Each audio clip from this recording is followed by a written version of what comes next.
तुकाराम मुंढे यांना निलंबन करावं ही मागणी भाजपचे आमदार कृष्णा खोपडे करतायत। माझ्यासोबत बाळासाहेब सानप आहेत। काय या मागणीकडे कसं पाहताय?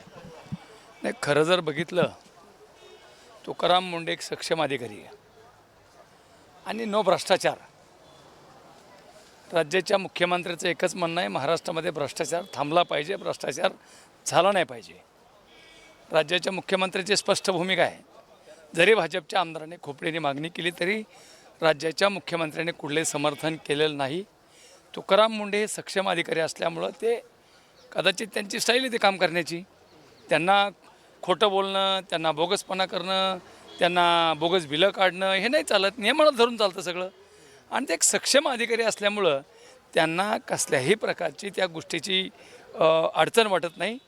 21-22 बदल्या झाल्या, आमदारांनी सांगितलं, खोपडे साहेबांनी सांगितलं की 21-22 बदल्या। बघा, एक सांगतो, ज्यावेळी आमदाराचं आणि त्या अधिकाऱ्याचं पटत नाही, तुम्हीच लोक तक्रार करता, कंप्लेंट करता। तुमचं जर सगळंच ऐकलं, आमदाराचं सगळंच ऐकलं, मंत्र्याचं सगळं ऐकलं, तर त्याची 10 वर्ष बदली होतच नाही, ही स्पष्ट भूमिका आहे। आणि ती सवय आदरणीय तुकाराम मुंढे साहेबांना नाही। ही सवय नसल्यामुळं त्यांच्यावर वारंवार, जर एखादा कितीही कसा अधिकारी असू द्या, थोडाही भ्रष्टाचारी असता, थोडाही मंत्र्याचं ऐकणार असता, थोड्या आमदाराचं ऐकणार असता, चुकीचं कामं करणार असता, 100% आत्तापर्यंत हजारो अलिकेशन झाले असते आणि त्याला माणूस घाबरतो पुन्हा। त्यामुळं तुकाराम मुंढे साहेब घाबरत नाहीत, या गोष्टीचा काही विषय नाही आहे। आणि मी आमदार खोपडेंचा एक असं नाही, पण ज्या एक सक्षम अधिकारी आहे त्या सक्षम अधिकाऱ्यावर अशा प्रकारची कारवाई करा म्हणणं मी आमदाराचा जाहीर निषेध करतो। खऱ्या अर्थाने एक तुकाराम मुंढे एक सक्षम अधिकारी आहे। एक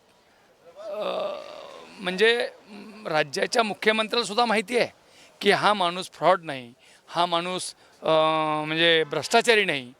त्यामुळे याच्यावर जे काही साहेब आरोप केले गेले ते खऱ्या अर्थाने हे चुकीचे वाटतात। आणि शेवटी एक सांगतो, सरकार आहे, राज्याचे मुख्यमंत्री आहेत, ह्या सगळ्या गोष्टी त्याच्या तपासणी करतील। परंतु खोपडे साहेबांना माझी विनंती आहे की आपण अशा प्रकारचे जे काही विधान आहेत हे आपण टाळावं, माझी विनंती आहे। उद्या स्वर्गीय गोपीनाथराव मुंढे यांची जयंती आहे, काय आठवणींना उजाळा द्याला?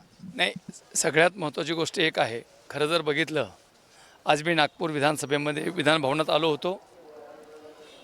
ज्यावेळी महाराष्ट्रामध्ये विधानसभेत असताना ज्यावेळी अधिवेशन चालू असायचं मुंढे साहेबाचं, त्यावेळी मुंढे साहेबाचे भाषणं बघण्यासाठी आम्ही एवढं इच्छुक असायचो। ती आक्रमक पद्धत, साधा कागद जरी हातात घेतला तरी विरोधकाला असं वाटायचं काहीतरी प्रूफ आणलं यांनी, ही पद्धत त्यांच्यात होती।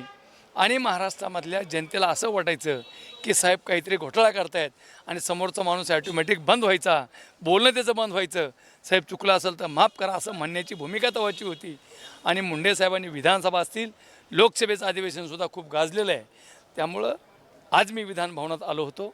साहेब, खरंच मला तुमची अगदी एवढी आठवण आली की आज तुम्ही विधान भवनात लोकसभेत असतात तर 100% आम्ही लाखोच्या संख्येने तुमचे भाषणं ऐकली असती। उद्या मुंढे साहेबाची जयंती आहे। मी तमाम महाराष्ट्रातल्या बहुजन समाजाला, मुंढे साहेब प्रेम करणाऱ्या सर्व जनतेला मी आवाहन करतो आहे की उद्याची जयंती ही मोठ्या प्रमाणात महाराष्ट्रात साजरी झाली पाहिजे, महाराष्ट्राच्या बाहेरसुद्धा साजरी झाली पाहिजे। त्यामुळे माझी सगळ्यांना कळकळीची विनंती आहे की आपण उद्याची जयंती वाड्या वस्त्यावर, खेड्यापाड्यावर, ऊसतोड कामगार असतील, सगळ्यांनी मोठ्या प्रमाणात साजरी करावा। ही आता खरी वेळ आलेली आहे आणि मुंढे साहेबाला ही म्हणजे जन्मदिवसाच्या शुभेच्छा देण्याचा टाईम आलेला आहे। धन्यवाद। हे होते बाळासाहेब सानप आणि त्यांची विधान भवनाबाहेरून त्यांच्या आलेल्या प्रतिक्रिया। मात्र आणखीन काही नवीन अपडेट्स मिळतील का हेही पाहणं तेवढंच महत्त्वाचं ठरलं आहे। कॅमेरामॅन सोबत सूरज मीडिया, नागपूर।